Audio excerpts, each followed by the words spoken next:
ਸ਼ਬਦ ਰੂਪ ਪਰਮਾਤਮਾ ਸਾਵਣ ਕਿਰਪਾਲ ਦੇ ਚਰਨਾਂ ਦੇ ਅੰਦਰ ਨਮਸਕਾਰ ਹੈ,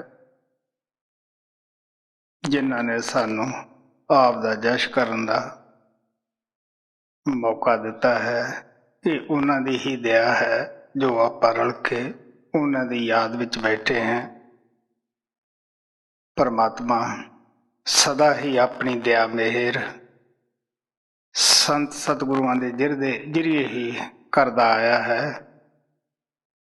ਜਿਵੇਂ ਜਿਵੇਂ ਵਕਤ ਆਇਆ ਉਵੇਂ ਉਵੇਂ ਪ੍ਰਭੂ ਆਪਦੇ ਪਿਆਰਿਆਂ ਨੂੰ ਸੰਸਾਰ ਦੇ ਵਿੱਚ ਭੇਜਦਾ ਰਿਹਾ।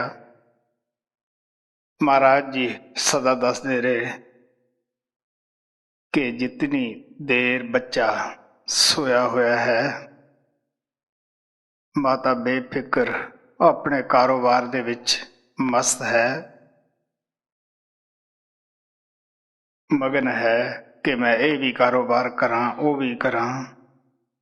ਲੇਕਿਨ ਜਦ ਬੱਚਾ ਮਾਤਾ ਦੇ ਪਿਆਰ ਵਾਸਤੇ, ਆਪਣੀ ਜ਼ਰੂਰਤ ਵਾਸਤੇ ਮਾਤਾ ਨੂੰ ਪੁਕਾਰਦਾ ਹੈ, ਬੇਸ਼ੱਕ ਮਾਤਾ ਕਿਤਨਾ ਵੀ ਕਿਉਂ ਨਾ ਆਪਣੇ ਕੰਮ ਵਿੱਚ ਮਸਤ ਹੋਵੇ, ਉਹ ਤੋਂ ਫਿਰ ਰਿਹਾ ਨਹੀਂ ਜਾਂਦਾਗਾ, ਕਿਉਂਕਿ ਮਮਤਾ ਹੀ ਐਸੀ ਹੈ, ਉਹ ਫੌਰਨ ਹੀ ਬੱਚੇ ਨੂੰ ਆ ਕੇ ਸੰਭਾਲਦੀ ਹੈ, ਉਸ ਦੀ ਜ਼ਰੂਰਤ ਨੂੰ ਪੂਰਾ ਕਰਦੀ ਹੈ। ਜਦ ਇੱਕ ਦੁਨਿਆਵੀ ਮਾਤਾ ਦੇ ਅੰਦਰ ਇਤਨੀ ਮਮਤਾ ਹੈ ਕਿ ਬੱਚੇ ਦੀ ਆਫਤ ਆਪਣੇ ਸਿਰ ਲੈਂਦੀ ਹੈ, ਉਹਦੀ ਜ਼ਰੂਰਤ ਪੂਰੀ ਕਰਦੀ ਹੈ, ਤੇ ਉਸ ਪਰਮਾਤਮਾ ਦੇ ਦਿਲ ਅੰਦਰ ਹਜ਼ਾਰਾਂ ਹੀ ਕਰੋੜੋਂ ਹੀ ਮਾਤਾ ਪਿਤਾ ਜੈਸਾ ਸਾਡੇ ਵਾਸਤੇ ਹਮਦਰਦੀ ਹੁੰਦੀ ਹੈ, ਪਿਆਰ ਹੁੰਦਾ ਹੈ। ਜਦੋਂ ਅਸੀਂ ਸਾਰੇ ਸਹਾਰੇ ਛੱਡ ਕੇ ਉਸ ਨੂੰ ਸਾਡੀ ਆਤਮਾ ਪੁਕਾਰਦੀ ਹੈ, ਕਿਉਂਕਿ ਸਾਡੀ ਜੋ ਆਤਮਾ ਹੈ ਇਹ ਉਸ ਪਰਮਾਤਮਾ ਦੀ ਅੰਸ਼ ਹੈ, ਇਹ ਸਤਿਨਾਮ ਦੀ ਬੱਚੀ ਹੈ। ਜਦੋਂ ਇਹ ਸਿਰਫ ਉਸੇ ਨੂੰ ਮਿਲਣ ਵਾਸਤੇ ਪੁਕਾਰਦੀ ਹੈ ਕਿ ਹੇ ਪ੍ਰਭੂ, ਮੈਂ ਹੁਣ ਸੰਸਾਰ ਦੇ ਵਿੱਚ ਦੁਖੀ ਹੋ ਚੁੱਕੀ ਹਾਂ, ਕਿਸੇ ਜਗ੍ਹਾ ਚੈਨ ਨਹੀਂ, ਮਨ ਮੈਥੋਂ ਉਹ ਕਰਮ ਕਰਾਉਂਦਾ ਹੈ ਕਿ ਜਿਹੜੇ ਯਾਦ ਆਉਣ 'ਤੇ ਵੀ ਕਾਂਬਾ ਉੱਠਦਾ ਹੈ ਕਿ ਪਤਾ ਨਹੀਂ ਇਹ ਹਿਸਾਬ ਕਿੰਨਾ ਮੁਸ਼ਕਿਲ ਹੋ ਜਾਏਗਾ ਦੇਣਾ। ਇਸ ਵਾਸਤੇ ਉਹ ਪਰਮਾਤਮਾ ਜੋ ਰਹਿਮ ਦਾ ਸਮੁੰਦਰ ਹੈ, ਜਿੱਥੇ ਹਮੇਸ਼ਾ ਹੀ ਰਹਿਮ ਦੀਆਂ ਲਹਿਰਾਂ ਉੱਠਦੀਆਂ ਰਹਿੰਦੀਆਂ ਹਨ, ਤੋ ਸੰਤ ਮਹਾਤਮਾ ਉਸ ਸਮੁੰਦਰ ਦੀ ਲਹਿਰ ਹੁੰਦੇ ਹੈ, ਜੋ ਕਿ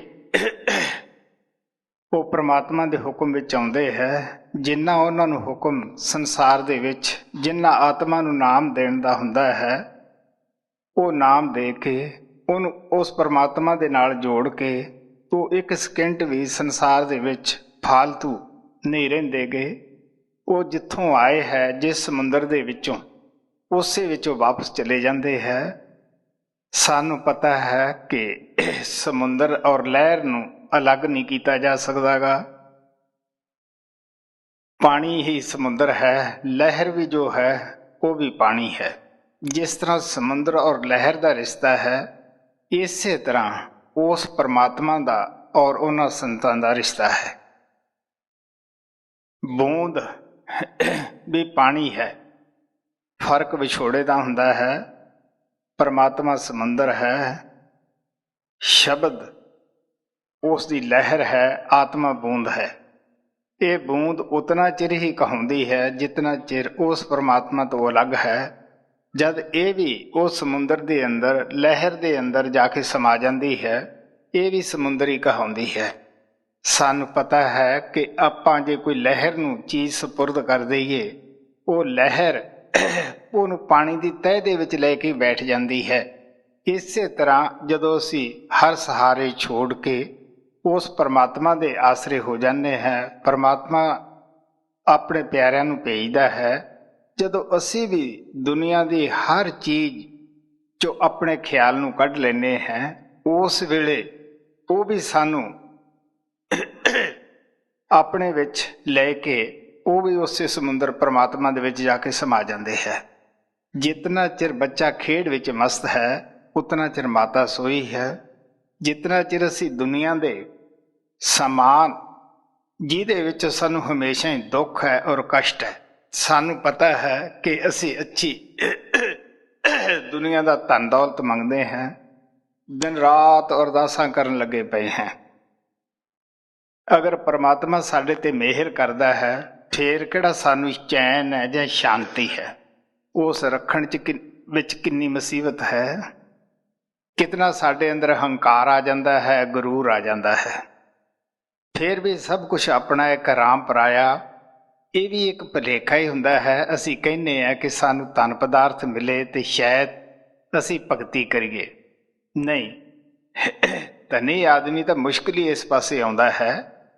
ਕਬੀਰ ਸਾਹਿਬ ਨੇ ਕਿਹਾ ਸੀਗਾ ਕਿ ਇਹ ਇੱਕ ਅਚਰਜ ਬਾਤ ਹੈ ਕਿ ਗੁੰਮਤ ਦੇ ਉੱਪਰ ਮੰਦਰ ਦੇ ਗੇਂਦ ਖੜ ਜਾਵੇ, ਕਿਉਂਕਿ ਬੜਾ ਨਕੀਲਾ ਬਣਿਆ ਹੁੰਦਾ ਹੈ, ਉੱਪਰ ਤਿੱਖਾ ਹੁੰਦਾ ਹੈ, ਉੱਥੇ ਗੇਂਦ ਖੜ ਜਾਵੇ, ਊਂਠ ਉਸ ਦੇ ਉੱਪਰ ਚੜ੍ਹ ਜਾਵੇ ਤਾਂ ਕਹਿੰਦੇ ਕਿ ਧਨੀ ਆਦਮੀ ਅਗਰ ਪ੍ਰਮਾਤਮਾ ਨੂੰ ਯਾਦ ਕਰੇ ਤੇ ਬੜੀ ਹੀ ਅਚਰਜ ਬਾਤ ਹੈ।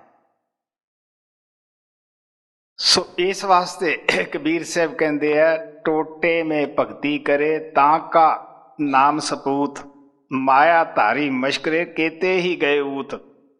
ਸੋ ਇਸ ਵਾਸਤੇ ਆਪ ਪਿਆਰ ਨਾਲ ਕਹਿੰਦੇ ਆ, ਕੌਣ ਵੀ ਉਹਦਾ ਬੱਚਾ ਹੈ ਜੋ ਪਰਮਾਤਮਾ ਦੇਵੇ, ਕਿਉਂਕਿ ਸਾਨੂੰ ਸਾਡਾ ਆਪਣਾ ਹੀ ਕਰਮ ਭੋਗਣਾ ਪੈਂਦਾ ਹੈ।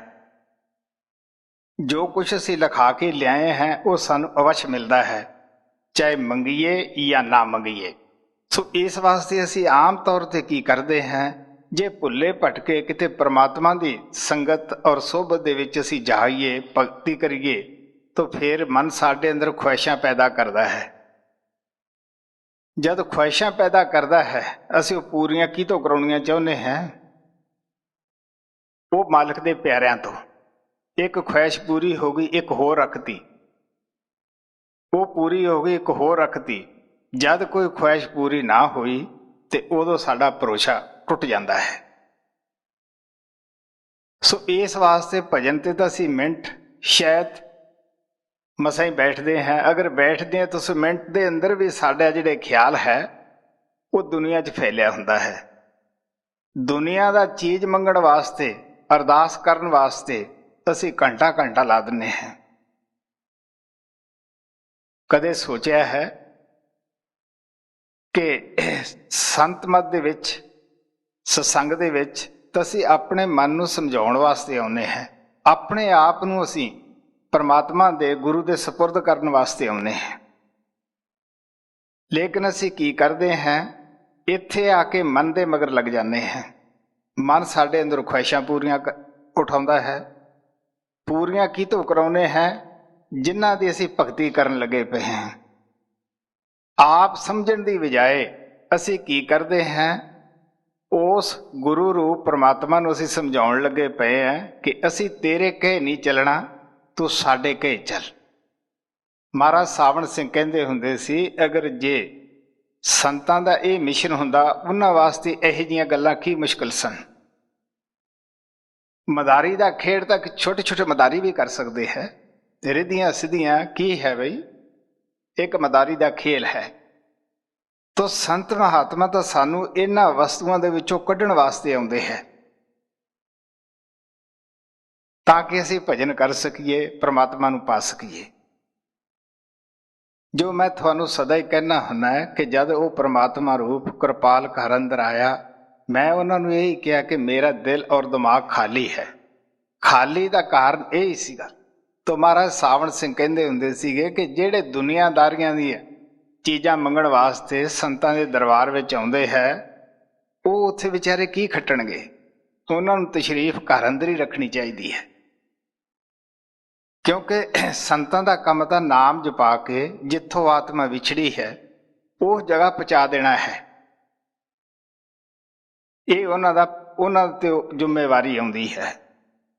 ਸੋ ਜਿੰਨਾ ਚਿਕਰ ਬੱਚਾ ਵੀ ਥੱਲਿਓ ਕੋਸ਼ਿਸ਼ ਨਾ ਕਰੇ, ਉੱਪਰ ਬਾਹਾਂ ਨਾ ਉਠਾਵੇ, ਤਾਂ ਪਿਤਾ ਕਿਸ ਤਰ੍ਹਾਂ ਉਸ ਨੂੰ ਚੱਕੇ? ਬੱਚਾ ਵੀ ਪਿਤਾ ਕੋਲ ਜਾਣ ਨੂੰ ਤਾਂਘਦਾ ਹੈ, ਪਿਤਾ ਜ਼ਰੂਰ ਆਪਣਾ ਉਸ ਨੂੰ ਗਲੇ ਨਾਲ ਲਾਉਂਦਾ ਹੈ, ਜ਼ਰੂਰਤ ਪੂਰੀ ਕਰਦਾ ਹੈ। ਸੋ ਇਸ ਵਾਸਤੇ ਆ ਪਿਆਰ ਨਾਲ ਸਾਨੂੰ ਮਹਾਤਮਾ ਦੱਸਦੇ ਹੈ ਕਿ ਅਸੀਂ ਦੁਨੀਆਦਾਰ ਜੀਵ ਜਿੰਨਾ ਚਿਕਰ ਉਸ ਜਦੋਂ ਪਰਮਾਤਮਾ ਨੂੰ ਨਹੀਂ ਪੁਕਾਰਦੇ ਗਏ, ਉਹ ਪਰਮਾਤਮਾ ਵੀ ਆਪਣੇ ਹਾਲ ਵਿੱਚ ਮਸਤ ਹੈ। ਜਦ ਕਿਸੇ ਆਤਮਾ ਦੇ ਅੰਦਰ ਪੁਕਾਰ ਉੱਠਦੀ ਹੈ ਕਿ ਹੇ ਪ੍ਰਭੂ ਮੇਰੇ ਤੇ ਰਹਿਮ ਕਰ, ਉਹ ਸਦਾ ਰਹਿਮ ਕਰਨ ਵਾਸਤੇ ਤਿਆਰ ਹੈ। ਸਾਡੇ ਸਤਿਗੁਰੂ ਮਹਾਰਾਜ ਕਿਰਪਾਲ ਕਹਿੰਦੇ ਹੁੰਦੇ ਸਨ ਕਿ ਭੁੱਖੇ ਨੂੰ ਰੋਟੀ, ਪਿਆਸੇ ਨੂੰ ਪਾਣੀ ਕੁਦਰਤ ਦਾ ਅਸੂਲ ਹੈ, ਉਹ ਜ਼ਰੂਰ ਦਿੰਦਾ ਹੈ। ਮੈਂ ਸਦਾ ਹੀ ਉਹਨਾਂ ਦੇ ਚਰਨਾਂ ਵਿੱਚ ਇਹੀ ਅਰਦਾਸ ਕਰਦਾ ਰਿਹਾ ਕਿ ਹੇ ਪ੍ਰਮਾਤਮਾ, ਮੇਰਾ ਕਿਸੇ ਵੀ ਦੁਨੀਆ ਦੇ ਕਰਮ ਧਰਮ ਦੇ ਅੰਦਰ ਕੋਈ ਸ਼ਰਧਾ ਨਹੀਂ ਰਹੀ, ਕੋਈ ਆਸਥਾ ਨਹੀਂ ਰਹੀ, ਨਾ ਮੇਰੇ ਦਿਲ ਦੇ ਅੰਦਰ ਕੋਈ ਆਸ਼ਾ ਹੀ ਹੈ, ਨਾ ਇਸ ਦਾ ਕੋਈ ਟਿਕਾਣਾ ਹੀ ਹੈ। ਮੈਂ ਸਾਰੇ ਦੁਆਰੇ ਛੱਡ ਕੇ ਮੈਂ ਤੇਰੇ ਦਰ ਉੱਤੇ ਆਇਆ ਹਾਂ, ਤੂੰ ਮੈਨੂੰ ਬਖਸ਼ ਦੇ, ਤੂੰ ਬਖਸ਼ਣਹਾਰ ਹੈ। ਕਿਉਂਕਿ ਸੰਤ ਗਰੀਬ ਨਵਾਜ ਹੁੰਦੇ ਆ, ਉਹ ਬਖਸ਼ਿਸ਼ ਕਰਨ ਵਾਸਤੇ ਆਉਂਦੇ ਹੈ। ਸਵਾਲ ਇਹ ਉੱਠਦਾ ਹੈ ਕਿ ਅਸੀਂ ਕਿਤਨੇ ਕੁ ਜੀਵ ਹੁੰਦੇ ਹੈ ਕਿ ਜਿਹੜੇ ਅਸੀਂ ਉਹਨਾਂ ਤੋਂ ਜਿਹੜੀ ਬਖਸ਼ਿਸ਼ ਉਹ ਲੈ ਕੇ ਆਏ ਆ, ਉਹ ਅਸੀਂ ਮੰਗਦੇ ਹਾਂ। ਸੋ ਆਮ ਤੌਰ ਦੇ ਉੱਤੇ ਉਹਨਾਂ ਨੇ ਸਦਾ ਹੀ ਸਤਸੰਗ ਦੇ ਅੰਦਰ ਸਾਨੂੰ ਪਿਆਰ ਨਾਲ ਸਮਝਾਇਆ ਕਿ ਪਿਆਰੇ ਬੱਚਿਓ, ਇਨਸਾਨ ਦਾ ਜਾਮਾ ਬੜਾ ਕੀਮਤੀ ਹੈ, ਅਮੋਲਕ ਹੈ, ਇਹ ਵਾਰ-ਵਾਰ ਸਾਨੂੰ ਨਹੀਂ ਮਿਲੇਗਾ, ਜੋਖਿਆ ਮਿਣਿਆ ਵਕਤ ਮਿਲਿਆ ਹੈ। ਇਹਦੇ ਵਿੱਚ ਜੇ ਅਸੀਂ ਯੋਗ ਇਸ ਟਾਈਮ ਦੀ ਵਰਤੋਂ ਕਰਾਂਗੇ ਤਾਂ ਅਸੀਂ ਆਪਣੇ ਘਰ ਪਹੁੰਚ ਜਾਵਾਂਗੇ। ਅਗਰ ਇਸ ਦੀ ਅਸੀਂ ਅਯੋਗ ਵਰਤੋਂ ਕਰਾਂਗੇ ਤਾਂ ਅਸੀਂ ਜਿਸ ਤਰ੍ਹਾਂ ਪਹਿਲਾਂ ਇਸ ਦੁਨੀਆ ਦੇ ਵਿੱਚ ਚੱਕਰ ਲਾਉਂਦੇ ਫਿਰਦੇ ਹਾਂ, ਉਸੇ ਤਰ੍ਹਾਂ ਫਿਰ ਲਾਉਂਦੇ ਫਿਰਦੇ ਹਾਂ। ਮੈਂ ਮਸ਼ਹੂਰ ਕਹਾਣੀ ਆਪਣੇ ਘਰ ਦੀ ਹੀ ਤੁਹਾਨੂੰ ਦੱਸਦਾ ਹੁੰਦਾ ਹਾਂ। ਮਹਾਰਾਜ ਸਾਵਣ ਸਿੰਘ ਵੀ ਕਹਿੰਦੇ ਹੁੰਦੇ ਕਿ ਜੀਵ ਜ਼ਿਆਦਾ ਦੂਰ ਨਹੀਂ ਜਾਂਦਾ ਹੁੰਦਾ ਗਾ, ਉੱਥੇ ਫਿਰ ਵਾਪਸ ਆ ਜਾਂਦਾ ਹੈ। ਵੱਧ ਤੋਂ ਵੱਧ ਇਹ ਘਮੰਡ ਤੱਕ ਜਾਏਗਾ, ਕਿਉਂਕਿ ਜਿੱਥੇ ਦੇਣਾ ਲੈਣਾ ਹੈ, ਜਿੱਥੇ ਖਿਆਲ ਹੈ, ਇਹ ਉੱਥੇ ਹੀ ਜਾਂਦਾ ਹੈ। ਕਿਉਂ ਨਾ ਅਸੀਂ ਸਾਨੂੰ ਪਰਮਾਤਮਾ ਨੇ ਕਿਰਪਾ ਕਰਕੇ ਨਾਮ ਨਾਲ ਜੋੜਿਆ ਹੈ, ਅਸੀਂ ਆਪਣੀ ਆਸ਼ਾ ਜਿਹੜੀ ਹੈ ਉਹ ਨਾਮ ਦੇ ਨਾਲ ਬਣਾਈਏ, ਲਿਵ ਨਾਮ ਦੇ ਨਾਲ ਜੋੜੀਏ।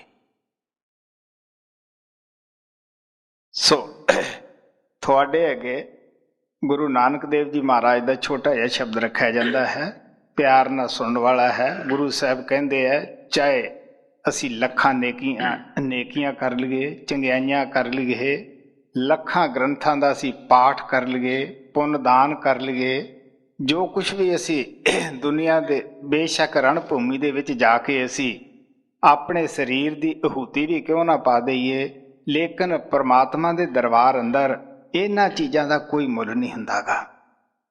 ਨੇਕ ਕਰਮ ਕਰਨੇ ਕੋਈ ਹੋਰ ਚੀਜ਼ ਹੈ, ਪਰਮਾਤਮਾ ਦੀ ਭਗਤੀ, ਪਰਮਾਤਮਾ ਨੂੰ ਪ੍ਰਾਪਤ ਕਰਨਾ ਕੋਈ ਹੋਰ ਚੀਜ਼ ਹੈ। ਨੇਕ ਕਰਮ ਕਰਨੇ ਇਸੇ ਤਰ੍ਹਾਂ ਹੀ ਹੁੰਦੇ ਹੈ ਕਿ ਜਿਸ ਤਰ੍ਹਾਂ ਅਸੀਂ ਕਿਸੇ ਬਰਤਨ ਨੂੰ ਸਾਫ਼ ਕਰੀ ਜਾਈਏ, ਮਾਂਜੀ ਜਾਈਏ। ਜੇ ਹੁਣ ਸਾਰੀ ਜ਼ਿੰਦਗੀ ਉਸ ਬਰਤਨ ਨੂੰ ਤਾਂ ਆਪਾਂ ਸਾਫ਼ ਕਰੀ ਜਾਈਏ, ਮਾਂਜੀ ਜਾਈਏ, ਉਹਦੇ ਅੰਦਰ ਕੋਈ ਵਸਤੂ ਨਾ ਪਾਈਏ, ਤੇ ਉਸ ਭਾਂਡੇ ਨੂੰ ਲਿਸ਼ਕਾਏ ਦਾ ਕੀ ਫਾਇਦਾ ਹੋ ਸਕਦਾ ਹੈ। ਬਲਕਿ ਸੱਚਾਈ ਤਾਂ ਇਹ ਹੈ ਕਿ ਅਸੀਂ ਜਿਹੜੇ ਲੋਕ ਥੋੜ੍ਹੀ ਬਹੁਤੀ ਸਮਾਜ ਸੇਵਾ ਕਰਦੇ ਹਾਂ, ਜਾਂ ਅਸੀਂ ਕੋਈ ਨੇਕ ਕੰਮ ਕਰਦੇ ਹਾਂ, ਪੁੰਨਦਾਨ ਕਰਦੇ ਹਾਂ, ਪੜ੍ਹਾਈ ਕਰਦੇ ਹਾਂ, ਤੀਰਥਾਂ 'ਤੇ ਜਾਂਦੇ ਹਾਂ, ਅਸੀਂ ਜਿੰਨਾ ਚਿਕਰ ਅਸੀਂ ਦੂਸਰੇ ਨੂੰ ਆਪਣੀ ਜਪਜੀ ਨਾ ਸੁਣਾ ਲਈਏ, ਉਸ ਦੀ ਫੜ ਨਾ ਮਾਰ ਲਈਏ, ਉਹਨਾਂ ਚਿਕਰ ਸਾਡੇ ਦਿਲ ਦੇ ਵਿੱਚ ਕਦੇ ਸ਼ਾਂਤੀ ਨਹੀਂ ਆਉਂਦੀ। ਅਸੀਂ ਕਹਿੰਦੇ ਹਾਂ ਸ਼ਾਇਦ ਇਹ ਐ ਨਾ ਕਹੇ ਕਿ ਇਹ ਕੋਈ ਨੇਕ ਕਰਮ ਹੀ ਨਹੀਂ ਕਰਦਾ ਗਾ, ਇਹ ਬੰਦਾ ਅੱਛਾ ਨਹੀਂ। ਅਸੀਂ ਬੇਸ਼ੱਕ ਥੋੜ੍ਹਾ ਕੰਮ ਕੀਤਾ ਹੋਵੇ, ਗਿਣਤੀ ਵਿੱਚ ਬਾਹਲਾ ਦੱਸਦੇ ਹਾਂ। ਕਿਉਂ ਦੱਸਦੇ ਹਾਂ ਬਈ? ਮਹਾਰਾਜ ਸਾਵਣ ਸਿੰਘ ਕਹਿੰਦੇ ਹੁੰਦੇ ਸੀ ਕਿ ਪੁੰਨਦਾਨ ਕਰਕੇ, ਨੇਕ ਕਰਮ ਕਰਕੇ ਕਿਸੇ ਨੂੰ ਦੱਸਣਾ ਉਹ ਇਸੇ ਤਰ੍ਹਾਂ ਹੀ ਹੈ ਕਿ ਜਿਸ ਤਰ੍ਹਾਂ ਅੱਛਾ ਪਲਾ ਬਣਾ ਕੇ ਉੱਥੇ ਸੁਆਹ ਪਾ ਲਈ ਹੈ।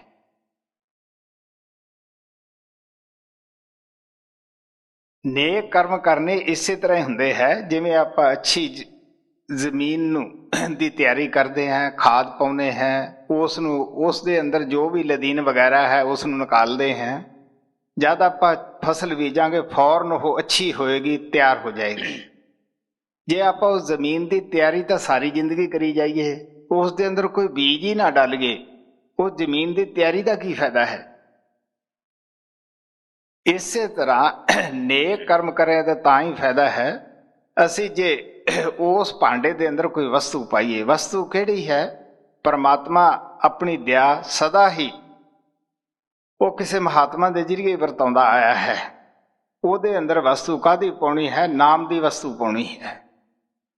ਗੁਰੂ ਨਾਨਕ ਸਾਹਿਬ ਕਹਿੰਦੇ ਹੈ ਕਿ ਔਰੇ ਕਰਮ ਨਾ ਲੇਖੇ ਲਾਏ। ਉਹ ਪਰਮਾਤਮਾ ਦੇ ਦਰ ਦੇ ਅੰਦਰ ਨਾਮ ਤੋਂ ਬਗੈਰ ਕੋਈ ਕਰਮ ਲੇਖੇ ਦੇ ਅੰਦਰ ਹੀ ਨਹੀਂਗਾ। ਨਾਮ ਵਸਾਰ ਚੱਲੇ ਅਨਮਾਰਗ, ਅੰਤ ਕਾਲ ਪਛਤਾਈ ਹੈ। ਨਾਮ ਨੂੰ ਛੱਡ ਕੇ ਕਿਸੇ ਵੀ ਰਸਤੇ ਦੇ ਉੱਤੇ ਆਪਾਂ ਚੱਲੀਏ, ਆਪ ਕਹਿਣ ਲੱਗੇ ਸਾਨੂੰ ਅੰਤ ਵੇਲੇ ਪਛਤਾਉਣਾ ਪੈਂਦਾ ਹੈ। ਸੋ ਗੌਰ ਨਾਲ ਸ਼ਬਦ ਗੁਰੂ ਸਾਹਿਬ ਦਾ ਸਮਝਣ ਵਾਲਾ ਹੈ। ਮਹੱਲਾ ਪਹਿਲਾ, ਪੰਨਾ 467। ਲੱਖ ਨੇਕੀਆਂ ਚੰਗਿਆਈਆਂ, ਲੱਖ ਪੁੰਨਾ ਪਰਵਾਣ। ਲੱਖ ਨੇਕੀਆਂ ਚੰਗਿਆਈਆਂ, ਲੱਖ ਪੁੰਨਾ ਪਰਵਾਣ। ਬੁਰੇ ਕਰਮ ਕਰਨ ਨਾਲੋਂ ਨੇਕ ਕਰਮ ਕਰਨੇ ਅੱਛੇ ਹੈ। ਲੇਕਿਨ ਨਾ ਤਾਂ ਸਾਡੇ ਬੁਰੇ ਕਰਮ ਹੀ ਸਾਨੂੰ ਦੇਹ ਦੇ 15 'ਚ ਉਜਾਦ ਕਰ ਸਕਦੇ ਆ, ਨਾ ਸਾਡੇ ਨੇਕ ਕਰਮ ਹੀ ਉਜਾਦ ਕਰ ਸਕਦੇ ਹੈ। ਅਗਰ ਆਪਾਂ ਨੇਕ ਕਰਮ ਕਰਦੇ ਹਾਂ, ਪੁੰਨਦਾਨ ਕਰਦੇ ਹਾਂ, ਇਹ ਨਹੀਂ ਕਿ ਇਹਨਾਂ ਦਾ ਸਾਨੂੰ ਕੁਛ ਮਿਲਦਾ ਨਹੀਂਗਾ। ਅਸੀਂ ਸ਼ੇਠ ਸ਼ਾਹੂਕਾਰ ਬਣ ਕੇ ਆ ਜਾਂਦੇ ਹਾਂ, ਕੋਈ ਰਾਜੇ ਮਹਾਰਾਜੇ ਬਣ ਕੇ ਆ ਜਾਂਦੇ ਹਾਂ, ਵੱਧ ਤੋਂ ਵੱਧ ਅਸੀਂ ਸਵਰਗਾਂ ਦੇ ਵਿੱਚ ਚਲੇ ਜਾਂਦੇ ਹਾਂ। ਉਹ ਵੀ ਭੋਗ ਜੁਨੀਆ ਹੈ, ਖਾਸ ਮਿਆਦ ਵਾਸਤੇ ਹੈ।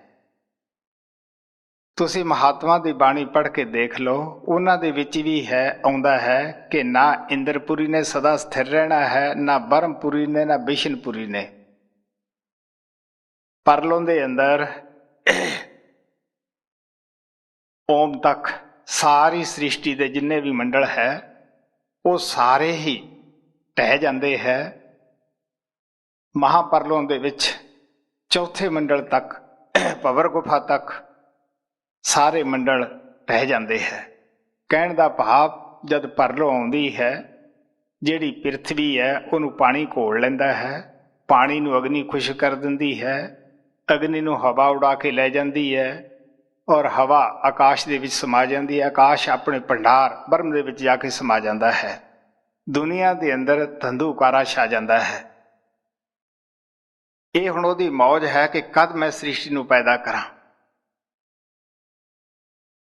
ਮੈਂ ਕਈ ਦਫਾ ਗੁਰੂ ਨਾਨਕ ਦੀ ਬਾਣੀ ਦੱਸਦਾ ਹੁੰਦਾ, ਅਰਬਦ ਨਰਵਦ ਧੰਦੂਕਾਰਾ ਤੋ ਪਤਾ ਨਹੀਂ ਕਿਤਨੇ ਕੁ ਯੁੱਗ। ਸੋ ਇਸ ਵਾਸਤੇ ਆਪ ਪਿਆਰ ਨਾਲ ਕਹਿੰਦੇ ਹੈ ਕਿ ਸੰਸਾਰ ਜਿਹੜਾ ਹੈ ਇਹ ਸਦਾ ਹੀ ਕਾਇਮ ਨਹੀਂ ਰਹਿਣ ਵਾਲੀ ਵਸਤੂ। ਨਾ ਸੰਸਾਰ ਰਹਿ ਸਕਦਾ ਹੈ, ਨਾ ਸੰਸਾਰ ਦੀ ਪੈਦਾਇਸ਼ ਰਹਿ ਸਕਦੀ ਹੈ। ਇਸ ਵਾਸਤੇ ਆਪ ਕਹਿੰਦੇ ਹੈ ਕਿ ਜੇ ਅਸੀਂ ਸਵਰਗਾਂ ਦੇ ਵਿੱਚ ਚਲੇ ਜਾਵਾਂਗੇ ਉਹ ਵੀ ਭੋਗ ਜੁਨੀਆਂ ਹੈ, ਖਾਸ ਮਿਆਦ ਵਾਸਤੇ ਹੈ।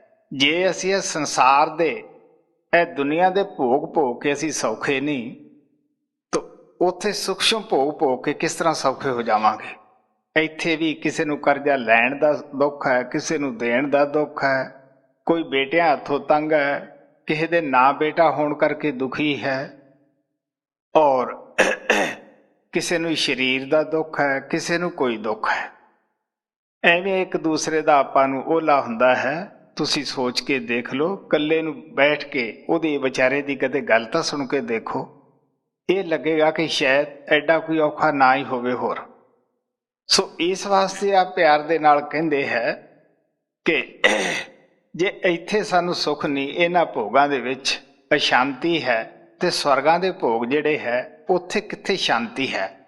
ਸਵਰਗਾਂ ਦੀਆਂ ਕਹਾਣੀਆਂ ਗੁਰੂ ਨਾਨਕ ਦੇਵ ਜੀ ਮਹਾਰਾਜ ਦੇ ਗੁਰੂ ਗ੍ਰੰਥ ਸਾਹਿਬ ਦੇ ਵਿੱਚ ਆਉਂਦਾ ਹੈ। ਗੋਤਮ ਤਪਾ ਅਹਲਿਆ, ਇਸਤਰੀ ਦੇਖ ਲੁਭਾਇਆ, ਸਹਿਸ ਸੇਨ ਪਗ ਹੋਏ ਤਾਂ ਮਨ ਪਛੋਤਾਇਆ। ਕਿ ਸਵਰਗਾਂ ਦਾ ਰਾਜਾ ਇੰਦਰ,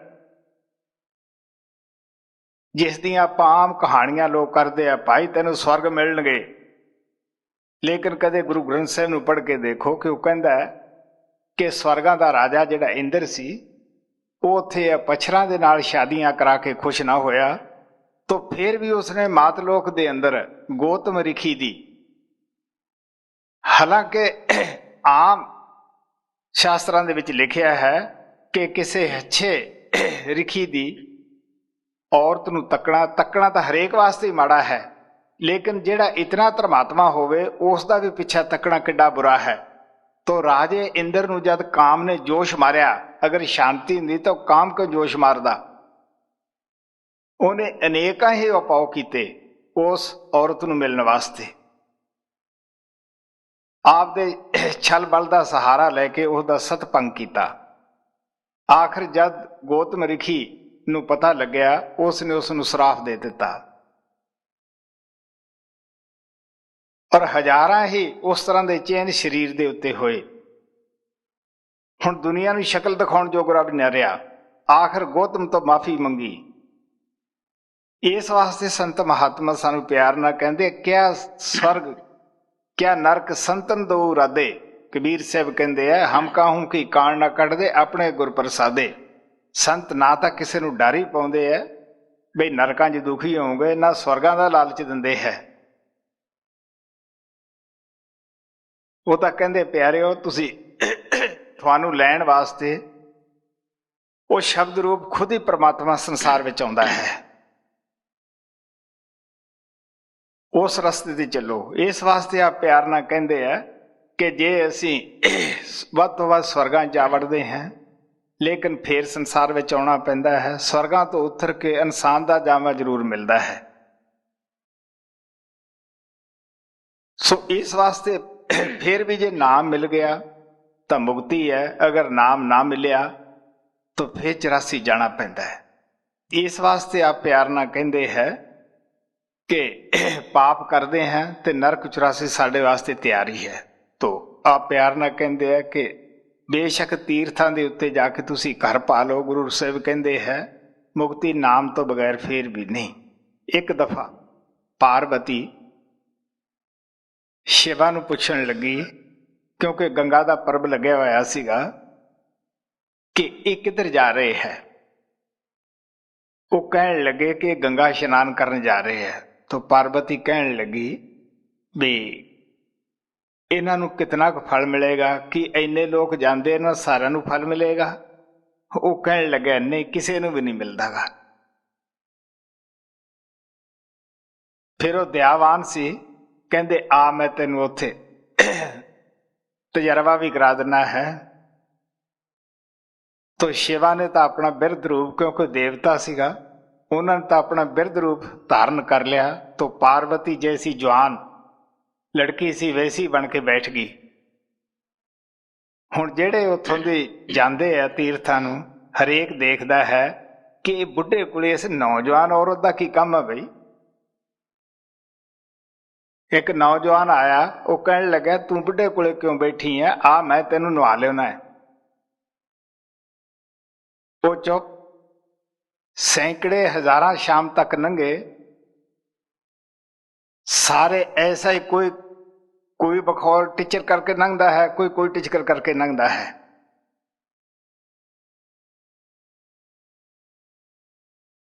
ਇੱਕ ਆਇਆ, ਉਹ ਕਹਿਣ ਲੱਗਿਆ ਮਾਤਾ, ਔਰ ਉਹਨਾਂ ਨੂੰ ਕਹਿੰਦਾ ਤੁਸੀਂ ਪਿਤਾ ਜੀ ਕਿਸ ਤਰ੍ਹਾਂ ਬੈਠੇ ਹੋ? ਉਹ ਕਹਿੰਦਾ ਵੀ ਮੈਥੋਂ ਤੁਰਿਆ ਨਹੀਂ ਜਾਂਦਾਗਾ, ਇਹ ਲੜਕੀ ਕਮਜ਼ੋਰ ਆ, ਮੈਨੂੰ ਲਿਜਾ ਨਹੀਂ ਸਕਦੀ ਗੀ। ਉਹ ਕਹਿਣ ਲੱਗਿਆ ਮੈਂ ਤੁਹਾਨੂੰ ਇੱਕ ਵਹਿੰਗੀ ਬਣਾ ਲੈਣਾ ਹੈ, ਇੱਕ ਜਣਾ ਪਿੱਛੇ ਬੈਠ ਜਾਓ, ਇੱਕ ਜਣਾ ਅੱਗੇ, ਮੈਂ ਹੌਲੀ ਹੌਲੀ ਤੁਹਾਨੂੰ ਉਠਾ ਕੇ ਲੈ ਜਾਣਾ ਹੈ। ਤੂੰ ਮੇਰੀ ਭੈਣ ਹੈ, ਇਹ ਮੇਰਾ ਪਿਤਾ ਹੈ। ਉਸਨੇ ਉਹਨਾਂ ਨੂੰ ਉਠਾ ਲਿਆ। ਥੋੜੀ ਜਿਹੀ ਦੂਰ ਗਏ, ਉਹ ਗਾਇਬ ਹੋ ਗਏ। ਤੋ ਸ਼ਿਵ ਕਹਿਣ ਲੱਗੇ ਹੁਣ ਤੂੰ ਆਪ ਹੀ ਨਿਆਂ ਕਰ ਲੈ ਵੀ ਇਹ ਲੋਕ ਤੀਰਥਾਂ ਤੇ ਜਾਂਦੇ ਹੈ, ਕੀ ਤੀਰਥ ਇਸ਼ਨਾਨ ਹੈ?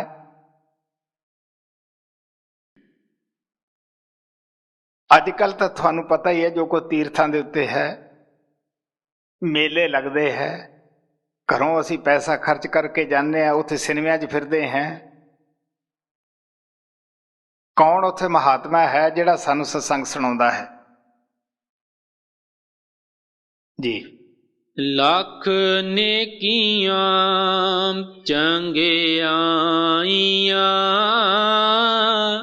ਲੱਖ ਪੁੰਨਾ ਪਰਵਾਣ, ਲੱਖ ਤਪ ਉਪਰ ਤੀਰਥਾਂ, ਸਹਿਜ ਜੋਗ ਬੇਬਾਣ। ਬਹੁਤ ਸਾਰੇ ਸਾਧੂ ਅਸੀਂ ਉੱਥੇ ਜਾ ਕੇ ਦੇਖਦੇ ਰਹੇ ਹਾਂ। ਕੋਈ ਕਿੱਲਾਂ ਤੇ ਪਿਆ ਹੁੰਦਾ ਹੈ, ਕੋਈ ਬੜੀਆਂ ਤਿੱਖੀਆਂ ਸੂਲਾਂ ਉੱਪਰ ਪਿਆ ਹੁੰਦਾ ਹੈ, ਲੇਕਿਨ ਉਹਦੀ ਪਿਛਲੀ ਸਾਈਡ ਦੇ ਵਿੱਚ ਛੋਟਾ ਜਿਹਾ ਇੱਕ ਤੰਬੂ ਵੀ ਲੱਗਿਆ ਹੁੰਦਾ ਹੈ। ਇਹ ਮੈਂ ਨਿੰਦਿਆ ਨਹੀਂ ਕਰਦਾ, ਜੋ ਕੁਛ ਮੈਂ ਅੱਖਾਂ ਨਾਲ ਦੇਖਦਾ ਰਿਹਾ ਹਾਂ। ਔਰ ਉਸ ਦੇ ਵਿੱਚ ਉਸ ਦਾ ਰਸਦ ਪਾਣੀ ਹੁੰਦਾ ਹੈ, ਉਹਦਾ ਸਹਾਇਕ ਉਹਦੇ ਵਿੱਚ ਹੁੰਦਾ ਹੈ, ਉਸ ਦੀ ਹਰੇਕ ਜ਼ਰੂਰਤ ਪੂਰੀ ਕਰਨ ਵਾਸਤੇ।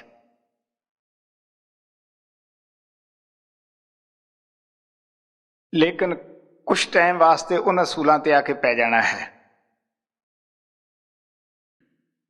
ਅਸੀਂ ਜਿਹੜੇ ਕੋਲ ਦੀ ਲੰਘਣ ਵਾਲੇ ਹੁੰਦੇ ਆ, ਉੱਥੇ ਖੂਬ ਮਾਇਆ ਸਿੱਟਦੇ ਹਾਂ, ਬਈ ਦੇਖੋ ਬਈ ਸਾਧੂ ਕਿਸ ਤਰ੍ਹਾਂ ਦਾ ਤਪ ਕਰ ਰਿਹਾ ਹੈ, ਕਿੱਲਾਂ ਤੇ ਪਿਆ ਹੈ।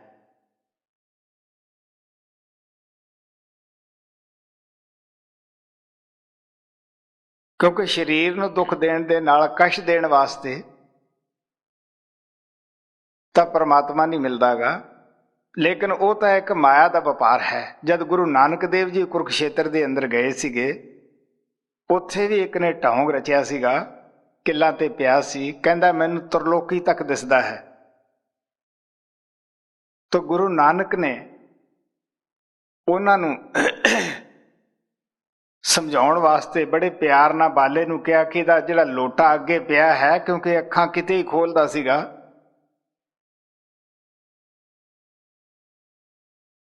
ਤਾਂ ਹੌਲੀ ਦੇਖ ਲੈਣਾ ਵੀ ਕੋਈ ਲੋਟਾ ਵੀ ਅੱਗੋਂ ਚੱਕ ਨਾ ਲਿਜਾਵੇ, ਕਿਉਂਕਿ ਸਾਰਾ ਮਾਲ ਉਸੇ ਵਿੱਚ ਹੀ ਹੁੰਦਾ ਸੀਗਾ। ਤਾਂ ਬਾਲੇ ਨੂੰ ਕਿਹਾ ਕਿ ਜਦੋਂ ਇਹ ਅੱਖ ਬੰਦ ਕਰੇ ਫੌਰਨ ਲੋਟਾ ਇਹਦੇ ਪਿਛਲੇ ਪਾਸੇ ਰੱਖ ਦੇਣਾ। ਤਾਂ ਗੁਰੂ ਨਾਨਕ ਦੇ ਮਰਦਾਨਾ ਉਹਨਾਂ ਦੇ ਅੱਗੇ ਹੱਥ ਜੋੜ ਕੇ ਬੈਠ ਗਏ। ਜਦੋਂ ਉਸਨੇ ਲੋਟਾ ਦੇਖਿਆ ਤਾਂ ਚੋਰ ਕੌਣ ਹੈ ਵੀ ਜਿਹੜਾ ਸਾਹਮਣੇ ਬੈਠਾ ਹੈ? ਉਹ ਕਹਿੰਦਾ ਕਿਉਂ ਬਈ ਤੁਸੀਂ ਮੇਰਾ ਲੋਟਾ ਉਠਾਇਆ ਹੈ? ਉਹ ਕਹਿਣ ਲੱਗੇ ਵੀ ਇਹ ਸਾਡੇ ਪਾਸ ਕਿੱਥੇ ਹੈ। ਤਾਂ ਗੁਰੂ ਨਾਨਕ ਦੇਵ ਜੀ ਮਹਾਰਾਜ ਨੇ ਸ਼ਬਦ ਉਚਾਰਿਆ ਹੈ ਕਿ ਕਿਸ ਤਰ੍ਹਾਂ ਤੂੰ ਪਖੰਡ ਕਰਦਾ ਕਿ ਮੈਨੂੰ ਤਰਲੋਕੀ ਦਿਸਦੀ ਹੈ, ਮਗਰ ਪਾਛੇ ਕੁਛ ਨਾ ਸੂਝੇ, ਸੂਝਤੇ ਤੈਨੂੰ ਲੋਏ, ਨਾ ਤੈਨੂੰ ਮਗਰ ਦੀਦਾ ਹੈ ਵੀ ਲੋਟਾ ਤੇਰੇ ਪਿੱਛੇ ਪਿਆ ਹੈ। ਸੋ ਇਸ ਵਾਸਤੇ ਸੰਤਾਂ ਦਾ ਤੀਰਥ ਤੇ ਜਾਣਾ ਕੋਈ ਇਹ ਨਹੀਂ ਹੁੰਦਾਗਾ, ਸਿਰਫ ਉਹਨਾਂ ਦੇ ਗੱਲ ਦੇ ਵਿੱਚ ਰਾਜ ਹੁੰਦਾ ਹੈ, ਸਮਝਾਉਣ ਹੁੰਦਾ ਹੈ। ਤੋ ਆਪ ਪਿਆਰ ਦੇ ਨਾਲ ਕਹਿੰਦੇ ਹੈ ਕਿ ਜਿਹੜੇ ਇਸ ਤਰ੍ਹਾਂ ਦੇ ਅਸੀਂ ਤਪ ਕਰਦੇ ਹਾਂ, ਜਾ ਕੇ ਤੀਰਥਾਂ ਦੇ ਉੱਤੇ ਵਿਖਾਵੇ ਦੇ ਕਰਦੇ ਹਾਂ, ਉਹ ਸਿਰਫ ਮਾਇਆ ਦਾ ਵਪਾਰ ਹੈ। ਹਾਂ ਭਾਈ। ਲੱਖ ਤਪ ਉਪਰ ਤੀਰਥਾਂ, ਸਹਿਜ ਜੋਗ ਬੇਬਾਣ। ਹੁਣ ਆਪ ਪਿਆਰ ਦੇ ਨਾਲ ਕਹਿੰਦੇ ਹੈ ਅਨੇਕਾਂ ਜੋਗੀ। ਮਹਾਰਾਜ ਸਾਵਣ ਸਿੰਘ ਜਦ ਹਰਿਦੁਆਰ ਗਏ ਹੈ, ਉਹ ਇੱਕ ਜੋਗੀ ਉੱਥੇ ਐਲਾਨ ਕਰ ਰਿਹਾ ਸੀਗਾ ਕਿ ਮੈਨੂੰ ਤੁਸੀਂ ਜ਼ਮੀਨ ਵਿੱਚ ਗੱਡ ਦਿਓ, ਮੈਂ ਜਿੰਦਾ ਰਹਿ ਜਾਊਂਗਾ ਬਗੈਰ ਕੁਝ ਖਾਧੇ ਪੀਤਿਆਂ। ਮਹਾਰਾਜ ਜੀ ਪੁੱਛਣ ਲੱਗੇ ਕਿਉਂ ਵੀ ਤੇਰੀ ਕਿੱਥੋਂ ਤੱਕ ਚੜ੍ਹਾਈ ਹੈ? ਕਹਿਣ ਲੱਗੇ ਜੀ ਚੜ੍ਹਾਈ ਤਾਂ ਮੇਰੀ ਕੋਈ ਹੈ ਨਹੀਂ ਗੀ, ਸਿਰਫ ਹਠ ਯੋਗ ਹੈ। ਤਾਂ ਮਹਾਰਾਜ ਕਹਿਣ ਲੱਗੇ ਵੀ ਕਦੇ ਕੋਈ ਅੰਦਰ ਚਿੰਗੇੜਾ ਦੇਖਿਆ, ਕਦੇ ਮਨ ਨੂੰ ਵੀ ਸ਼ਾਂਤੀ ਆਈ? ਇਹ ਮਹਾਰਾਜ ਜੀ ਆਪ ਸਤਸੰਗ ਦੇ ਵਿੱਚ ਸਦਾ ਸੁਣਾਉਂਦੇ ਰਹੇ ਜੋ ਉਹਨਾਂ ਦਾ ਆਪਦਾ ਤਜਰਬਾ ਸੀਗਾ। ਕਹਿਣ ਦਾ ਭਾਵ ਉਹਨਾਂ ਦਾ ਇਤਨਾ ਹੀ ਸੀਗਾ ਕਿ ਅਸੀਂ ਆਮ ਤੌਰ ਦੇ ਉੱਤੇ ਕੀ ਕਰਦੇ ਹਾਂ ਕਿ ਇਹਨਾਂ ਸਾਧਨਾਂ ਨੂੰ ਮੁਕਤੀ ਦਾ ਸਾਧਨ ਸਮਝ ਬੈਠਦੇ ਹਾਂ ਜੀ। ਲੱਖ ਤਪਿਓ ਪਰ ਤੀਰਥਾਂ ਸਹਿਜ ਜੋਗ ਬੇਬਾਣ ਲੱਖ ਸੂਰਤਨ ਸੰਗਰਾਮ ਰਣ ਮੈਂ ਛੂਟੈ ਪ੍ਰਾਣ। ਆਪ ਕਹਿਣ ਲਗੇ ਤੁਸੀਂ ਸੂਰਮਤਾਈ ਦੇ ਲੱਖਾਂ ਕਰਤੱਵ ਜਾਣਦੇ ਹੋ। ਅੱਛਾ ਹੈ, ਭੇਡ ਦੀ ਤਰ੍ਹਾਂ ਕਿਸੇ ਦੇ ਅੱਗੇ ਨਾ ਲੱਗਣਾ, ਸੂਰਮਾ ਬਣਨਾ ਬੁਰੀ ਬਾਤ ਨਹੀਂ ਗੀ, ਲੇਕਿਨ ਤੁਹਾਡੇ ਪ੍ਰਾਣ ਵੀ ਭਾਵੇਂ ਰਣ ਵਿੱਚ ਕਿਉਂ ਨਾ ਛੁੱਟ ਜਾਵੇ। ਜੇ ਅਸੀਂ ਇਹ ਕਹੀਏ ਕਿ ਅਸੀਂ ਪਰਮਾਤਮਾ ਨੂੰ ਇਸ ਤਰੀਕੇ ਨਾਲ ਮਿਲ ਲਾਂਗੇ ਤਾਂ ਗੁਰੂ ਨਾਨਕ ਸਾਹਿਬ ਕਹਿਣ ਲੱਗੇ ਨਹੀਂ ਜੀ। ਲੱਖ ਸੂਰਤਨ ਸੰਗਰਾਮ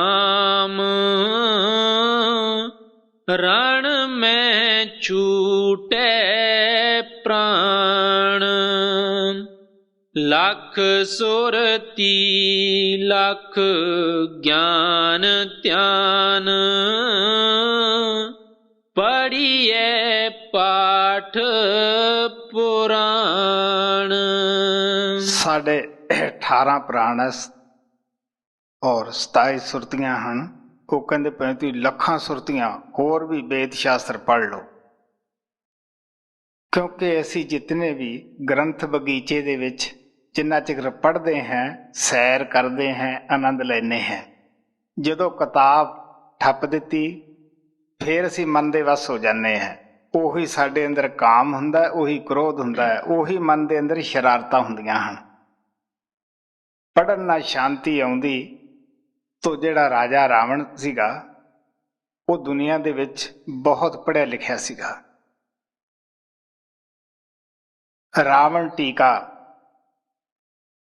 ਅੱਜ ਵੀ ਹਿੰਦੁਸਤਾਨ ਦੇ ਅੰਦਰ ਮਸ਼ਹੂਰ ਹੈ, ਲੇਕਿਨ ਗੁਰੂ ਨਾਨਕ ਨੇ ਜਾਂ ਕਬੀਰ ਸਾਹਿਬ ਨੇ ਉਹਨਾਂ ਨੂੰ ਮੂਰਖ ਦੀ ਪਦਵੀ ਦਿੱਤੀ। ਮੂਰਖ ਰਾਵਣ ਕਿਆ ਲੈ ਗਿਆ, लंका गढ़ सोने का पिया, कि उसने बड़ी अच्छी तरक्की की, अच्छे उसने आपदे साधन बढ़ाए, लेकिन की सी जे मन वस दे विच हुंदा तो वो पराइयां औरतां नूं क्यों चराउंदा फिरदा, सर्वनाश क्यों कराउंदा। बई किसे दा दिल करदा है कि मैं बदनामी करावां,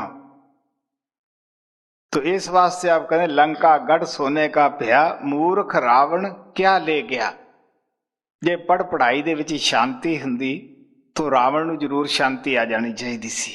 इस वास्ते आप सानू ये नहीं पता कि असी पढ़न दियां तां डींगा मारदे हैं कि असी इतने पढ़े लिखे हैं, कदे ये नहीं सोचिया कि ग्रंथां शास्त्रां दा परमात्मा दी दरगाह दे विच इक कौडी मुल नहीं। गुरु साहिब कहंदे है कि भावें तुसी पढ़ के गड्डे लद दिओ, भावें जहाज लद दिओ, भावें खाते भर दिओ, पढ़ना होर चीज़ है, उस दे उत्ते विचार करना कोई होर चीज़ है। मैं दसदा हुंदा पढ़े दा की फायदा जे उस ते अमल ना कीता, उस पढ़ाए दा की फायदा जे उस नूं समझिया ना था। पढ़िया इल्म अमल ना कीता तो पढ़िया फिर पढ़ाया की उस पढ़ाए दा फायदा है। अजकल तां जो कुछ असीं पढ़ाउने हैं वो देखी जाने हैं, ठेके ते पढ़ाउने हैं। वो भाई या पंडित बेचारा घरे लग्या पिया है मत्था मारन, असी या तो खेतां 'च फिरदे हैं या दुकानां दे उत्ते गाहकां नाल मत्थे मारदे हैं। इस वास्ते महात्मा कहंदे है जां तां खुद पढ़िया हुंदा बैठ के या सुनिया हुंदा, सानूं पता तां लगदा कि जिस महात्मा दी बाणी असी अपने घर विच लिआए हैं ये सानूं की कहंदी है, साडे वास्ते की उपदेश करदी है, असी किहड़े पासे जा रहे हैं, साडे विच की कमियां हन।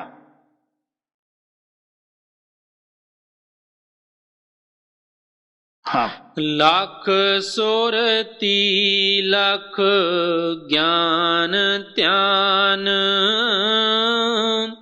पढ़िए पाठ पुराण जिन करते करना किया ਲਿਖਿਆ ਆਵਣ ਜਾਣ। ਗੁਰੂ ਨਾਨਕ ਦੇਵ ਜੀ ਮਹਾਰਾਜ ਕਹਿੰਦੇ ਹੈ ਕਿ ਸਾਨੂੰ ਉਸ ਪਰਮਾਤਮਾ ਦਾ ਇਹੀ ਫਰਮਾਨ ਹੈ ਕਿ ਬਈ ਇਹਦੇ ਨਾਲ ਤੁਹਾਡਾ ਆਉਣਾ ਜਾਣਾ ਸੰਸਾਰ ਦੇ ਵਿੱਚੋਂ ਚੱਕਰ ਨਹੀਂ ਪੜ੍ਹਾਈ ਨਾ ਖਤਮ ਹੁੰਦਾਗਾ। ਤੋ ਚੱਕਰ ਤਾਂ ਸ਼ਬਦ ਨਾਮ ਦੀ ਕਮਾਈ ਨਾਲ ਹੀ ਤੁਹਾਡਾ ਖਤਮ ਹੋਏਗਾ ਜੀ। ਜਿਨ ਕਰਤੈ ਕਰਣਾ ਕੀਆ ਲਿਖਿਆ ਆਵਣ ਜਾਣ। ਨਾਨਕ ਮਤੀ ਮੇਥਿਆ ਕਰਮ ਸੱਚਾ ਨੀਸਾਨ। ਪੌੜੀ। ਸੱਚਾ ਸਾਹਿਬ ਏਕ ਤੂੰ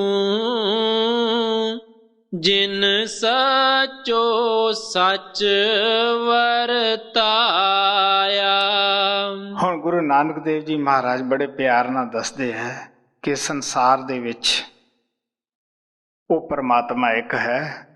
ਇਹ ਨਹੀਂ ਕੋਈ ਹਿੰਦੂਆਂ ਦਾ ਹੋਰ ਹੈ ਜਾਂ ਸਿੱਖਾਂ ਦਾ ਹੋਰ ਹੈ ਜਾਂ ਮੁਸਲਮਾਨ ਜਾਂ ਈਸਾਈਆਂ ਦਾ ਹੋਰ ਹੈ ਜਾਂ ਹਿੰਦੁਸਤਾਨ ਵਾਲਿਆਂ ਦਾ ਹੋਰ ਪਰਮਾਤਮਾ ਹੈ ਜਾਂ ਅਮਰੀਕਾ ਵਾਲਿਆਂ ਦਾ ਹੋਰ ਹੈ। ਧਰਤੀ ਤੇ ਕੋਈ ਪਸ਼ੂ ਹੈ, ਪੰਛੀ ਹੈ, ਇਨਸਾਨ ਹੈ, ਸਭ ਦਾ ਪਰਮਾਤਮਾ ਇੱਕ ਹੈ। ਇਸ ਵਾਸਤੇ ਆਪ ਕਹਿਣ ਲੱਗੇ ਕਿ ਇਸ ਸੰਸਾਰ ਦੀ ਰਚਨਾ ਵੀ ਉਸੇ ਪਰਮਾਤਮਾ ਨੇ ਕੀਤੀ ਹੈ।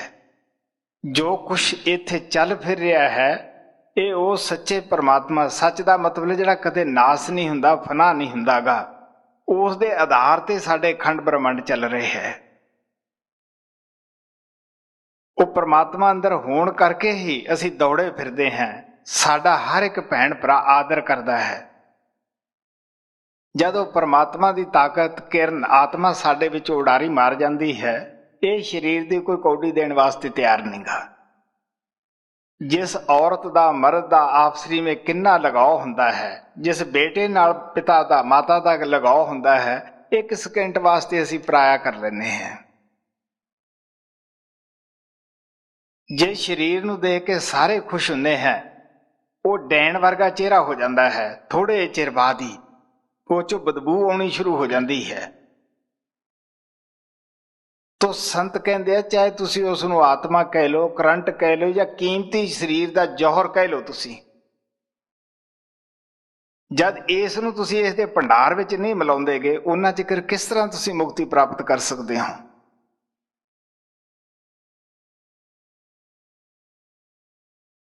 ਉਸ ਪਰਮਾਤਮਾ ਦੇ ਮਿਲਣ ਦਾ ਇੱਕੋ ਹੀ ਤਰੀਕਾ ਹੈ, ਉਹ ਵੀ ਇੱਕ ਹੀ ਹੈ। ਔਰ ਉਹ ਤਰੀਕਾ ਜੋ ਹੈ, ਸਾਧਨ ਜੋ ਹੈ, ਉਹ ਕਿਸੇ ਸੰਤ ਨੇ ਨਵਾਂ ਨਹੀਂ ਬਣਾਇਆ, ਨਾ ਉਹਨੂੰ ਕੋਈ ਨਵਾਂ ਬਣਾ ਹੀ ਸਕਦਾ ਹੈ। ਜਦ ਉਹ ਕਲਾਕਾਰ ਪਰਮਾਤਮਾ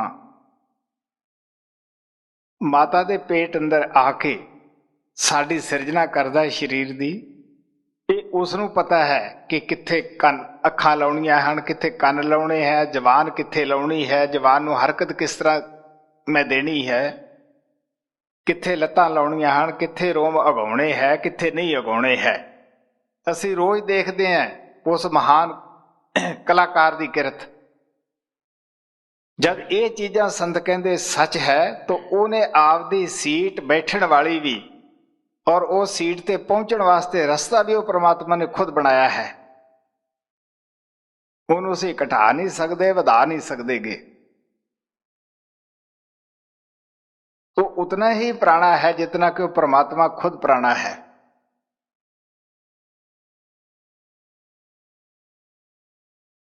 सो इस वास्ते आप प्यार ना कहते हैं वो परमात्मा भी एक है, ਉਹਦੇ ਮਿਲਣ ਦਾ जो साधन और तरीका है वो भी एक है। ਜਿਹਨੂੰ ਅੱਜ ਤੱਕ ਉਹ ਪਰਮਾਤਮਾ ਮਿਲਿਆ ਸਰੀਰ ਦੇ ਅੰਦਰੋਂ ਮਿਲਿਆ ਹੈ, ਜਿਸ ਨੂੰ ਵੀ ਮਿਲੇਗਾ ਉਸ ਨੂੰ ਵੀ ਅੰਦਰੋਂ ਹੀ ਮਿਲੇਗਾ। ਇਸ ਵਾਸਤੇ ਕਬੀਰ ਸਾਹਿਬ ਕਹਿੰਦੇ ਹੈ कि ज्यों तिल माही तेल है, ज्यों चखमख में आग, तेरा प्रीतम तुझ में जाग सके तू जाग। तिलां दे अंदर तेल है, पत्थर अंदर अग्नि है।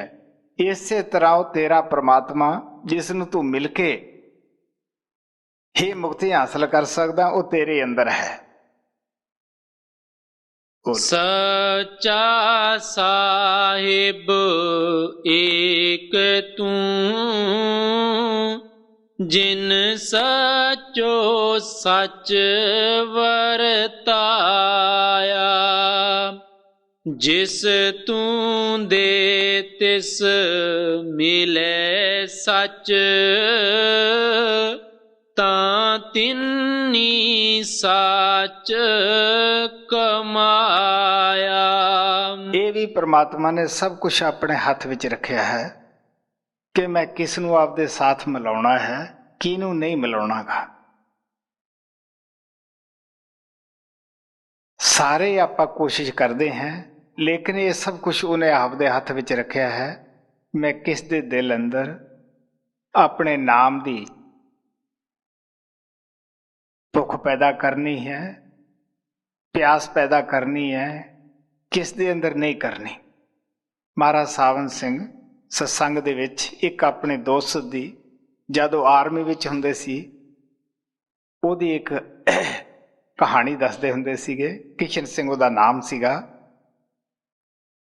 ਉਹ ਕਾਫੀ 5-5, 6-6 ਘੰਟੇ, ਜੈਸੇ ਕਿ ਮੈਂ ਆਪਣੀ ਜ਼ਿੰਦਗੀ ਦਾ ਦੱਸਦਾ ਹੁੰਦਾ ਕਿ 8 ਘੰਟੇ ਮੈਂ ਬਾਣੀ ਪੜ੍ਹਦਾ ਸੀਗਾ ਹਰ ਰੋਜ਼। ਇਸੇ ਤਰ੍ਹਾਂ ਕਿਸ਼ਨ ਸਿੰਘ ਵੀ 5 ਘੰਟੇ ਹਰ ਰੋਜ਼ ਸੁਖਮਨੀ ਸਾਹਿਬ, ਜਪਜੀ ਸਾਹਿਬ ਔਰ ਆਨੰਦ ਸਾਹਿਬ, ਜੋ 5 ਬਾਣੀਆਂ ਸਿੱਖਾਂ ਦੀਆਂ, ਉਹ ਸਾਰੀਆਂ ਪੜ੍ਹਦਾ ਸੀਗਾ। ਦਿਲ ਦੇ ਵਿੱਚ ਖਿਆਲ ਆਇਆ ਕਿ ਇੰਨਾ ਨੇਕ ਇਹਦਾ ਜੀਵਨ ਹੈ, ਐਡਾ ਅੱਛਾ ਹੈ, ਅਗਰ ਇਹ ਨਾਮ ਲੈ ਲੈ ਤੇ ਸੋਨੇ ਤੇ ਸੁਹਾਗਾ ਹੈ। ਤੋ ਬਾਬਾ ਜੈਮਲ ਸਿੰਘ ਉੱਥੇ ਗਏ ਸੀ ਘੋਮਰੀ। ਉਹਨਾਂ ਨੇ ਅਰਜ਼ ਕੀਤੀ ਕਿ ਜੀ ਜੇ ਤੁਸੀਂ ਕਿਸ਼ਨ ਸਿੰਘ ਨੂੰ ਨਾਮ ਦਿਓ ਤਾਂ ਬੜਾ ਅੱਛਾ ਹੈ।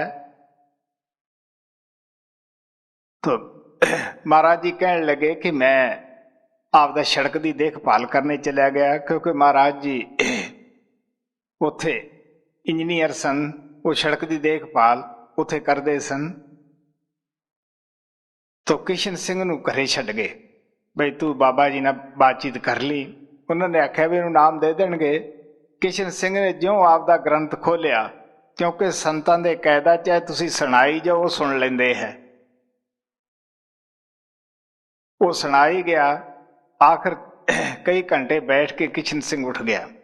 ਉਹਨੇ ਇੱਕ ਦਫਾ ਵੀ ਨਹੀਂ ਕਿਹਾ ਕਿ ਜੀ ਨਾਮ ਤੋਂ ਬਗੈਰ ਮੁਕਤੀ ਨਹੀਂ, ਜਾਂ ਨਾਮ ਵੀ ਚਾਹੀਦਾ ਹੈ।